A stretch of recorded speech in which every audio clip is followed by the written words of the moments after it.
జగన్మోహన్ రెడ్డికి ఊహించినటువంటి షాక్. సొంత బంధువు అత్యంత సన్నిహితులు కూడా ఆ పార్టీ నుంచి జంప్ అయిపోతా ఉన్నారు. అయితే ఈసారి ఒకరు ఇద్దరు కాదు, జిల్లా మొత్తం వైసీపీ ఖాళీ చేసేసి తెలుగుదేశం పార్టీలో జాయిన్ అవడానికి రంగం సిద్ధం చేసుకున్నారు. ఎంపీ దగ్గర నుంచి ఎమ్మెల్యేలు, మంత్రులు మొత్తం జంపింగ్కి రంగం సిద్ధమైపోయింది.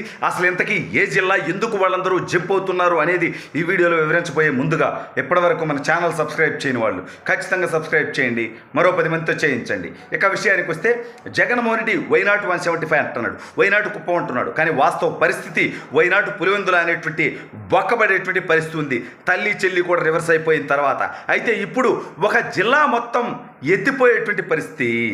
జగన్మోహన్ రెడ్డి చాలా బలంగా ఉన్నానని నమ్మేటువంటి ఆ జిల్లాలో జగన్మోహన్ రెడ్డి సొంత బంధువు, అత్యంత సన్నిహితులు, జగన్మోహన్ రెడ్డి కోసం త్యాగాలు చేసి కష్టంలో నిలబడినటువంటి వాళ్ళందరూ కూడా జగన్ని నమ్మకుండా బయట పార్టీకి పోయేటువంటి పరిస్థితి.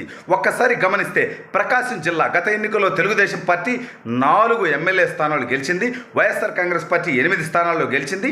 ఆ జిల్లా పరిధిలో ఉన్నటువంటి 2 పార్లమెంటులు కూడా అటు బాపట్ల కానివ్వండి, ఇటు ఒంగోలు కానివ్వండి, వైఎస్ఆర్ కాంగ్రెస్ పార్టీ గెలవడం జరిగింది. అయితే అనూహ్యంగా జగన్మోహన్ రెడ్డి ఊహించినటువంటి విధంగా ఎంపీ మాగుంట శ్రీనివాసరెడ్డి తెలుగుదేశం పార్టీకి జంప్ అవడానికి సిద్ధంగా ఉన్నాడు. ఇతను ఒక్కడే కాదు, ఇతనికి సీటు ఇవ్వాలని పోరాటం చేశాడు.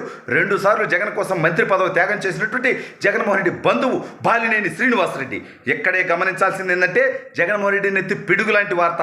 జగన్మోహన్ రెడ్డి బంధువులే, జగన్మోహన్ రెడ్డి సన్నిహితులే, జగన్మోహన్ రెడ్డి కోసం త్యాగాలు చేసినటువంటి వాళ్ళే జగన్ని నమ్మటానికి సిద్ధంగా లేరు. జగన్ ఓటమి ఖాయమని చెప్పి వాళ్ళు తేల్చేసుకున్నారు. అందుకే ఒంగోలు ఎంపీగా మాగుంట శ్రీనివాసరెడ్డి ఉంటే మాత్రమే నేను పోటీ చేస్తాను, నేను ఈ పార్టీలో ఉంటాను, అతనికి సీటు ఇవ్వాల్సిందే అని పోరాటం చేసినటువంటి బాలినేని శ్రీనివాసరెడ్డికి సీఎంఓ నుంచి వచ్చినటువంటి సమాచారం ఒంగోలు ఎంపీగా చెవిరెడ్డి భాస్కర్ రెడ్డి రాబోతా ఉన్నాడు.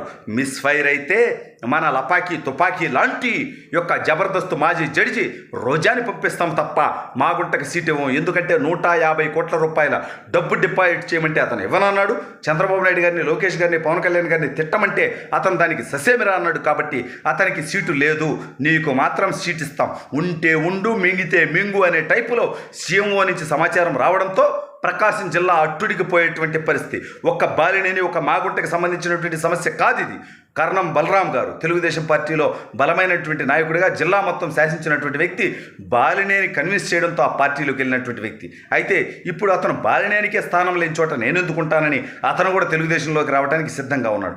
మరో వ్యక్తి సిద్ధా రాఘవరావు తెలుగుదేశం ప్రభుత్వంలో మంత్రిగా ఉండి బాలినేని బలరాంతో ఉన్నటువంటి సంబంధాలతో వైసీపీకి వెళ్ళినటువంటి వ్యక్తి. ఇప్పుడు అతను కూడా వీళ్ళతో పాటు మళ్ళీ తెలుగుదేశంకి రావడానికి.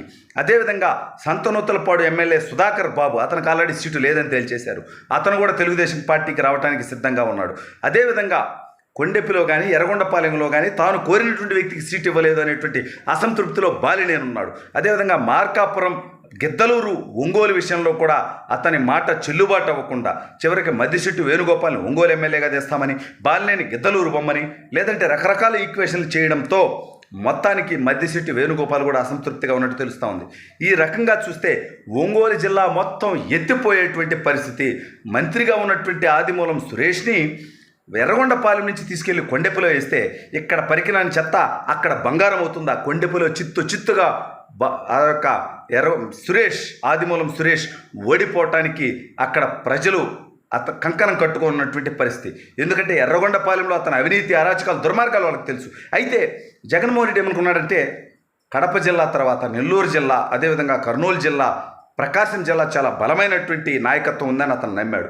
కానీ మొత్తం నాయకులంతా కూడా ఒకేసారి బాలినేని శ్రీనివాసరెడ్డి, మాగుంట శ్రీనివాసరెడ్డి, అదేవిధంగా కర్ణం బలరాం, సిద్ధా రాఘవరావు, మద్దిశెట్టి వేణుగోపాల్, సుధాకర్ బాబు, ఈ రకంగా మొత్తం జిల్లా మొత్తం కూడా ఒకసారి టర్న్ అయిపోయేటువంటి పరిస్థితి. మరి వీళ్ళందరూ తెలుగుదేశం పార్టీలోకి వస్తే తెలుగుదేశం పార్టీ వాళ్ళందరికీ ఎమ్మెల్యే, ఎంపీ స్థానాలు ఇస్తుందా అంటే లేదు.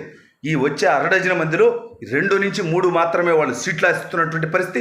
మిగిలిన వాళ్ళు వైసీపీ ఓడిపోతుంది కాబట్టి తెలుగుదేశం పార్టీ గెలుస్తుంది కాబట్టి గెలిచేటువంటి పార్టీలో ఉండటం కోసం వాళ్ళు తెలుగుదేశంలోకి రావడానికి రంగం సిద్ధం చేసుకున్నారు. జగన్మోహన్ రెడ్డి ఇది ఊహించాల. జగన్ని నమ్మిన వాళ్ళు వాళ్ళ బతుకులు ఏమవుతాయనేది ఒకసారి గమనించండి. జగన్ కోసం కాంగ్రెస్ పార్టీలో మంత్రిగా రాజీనామా చేసి వైసీపీలోకి వచ్చాడు బాలినేని. అదేవిధంగా వైసీపీ అధికారంలోకి వచ్చాక మంత్రి పదవి 3 ఏళ్లకు తొలగించి తనకంటే జూనియర్ అయినటువంటి ఆదిమూలపు సురేష్ని కొనసాగించినప్పటికీ బాలినేని భరించాడు, ఉన్నాడు. కానీ బాలినేనికి తీవ్ర అవమానాలు తను చెప్పిన వాళ్ళకి సీట్లు ఇవ్వకపోవడం తను జగన్మోహన్ రెడ్డికి బంధువు, అత్యంత సన్నిహితుడు అయినప్పటికీ అతనికి కనీసం జగన్మోహన్ రెడ్డి అపాయింట్మెంట్ కూడా ఇవ్వకపోవడం. తెలుగుదేశం పార్టీలో నాలాంటి సామాన్యులు కూడా లోకేష్ గారిని కానీ చంద్రబాబు నాయుడు గారిని కానీ చాలా సులువుగా కలవగలరు. కానీ ఎమ్మెల్యేలుగా, మంత్రులుగా, ఎంపీలుగా ఉన్నటువంటి వ్యక్తులు కూడా వైఎస్ఆర్ కాంగ్రెస్ పార్టీలో జగన్మోహన్ రెడ్డి అనేటువంటి వ్యక్తిని కలవలేరు. ఆ నిరంకుశత్వ పోకడలు అలా ఉంటాయి. అందుకే ప్రకాశం జిల్లా మొత్తం వైఎస్ఆర్ కాంగ్రెస్ పార్టీ ఎత్తిపోయేటువంటి పరిస్థితి, మొత్తం తెలుగుదేశం పార్టీలోకి జంప్ అవడానికి మంతనాలు సాగిస్తున్నటువంటి పరిస్థితి. అయితే అవసరమైన వాళ్ళని మాత్రమే తెలుగుదేశం తీసుకుంటుంది, స్క్రాప్ని వదిలేస్తుంది.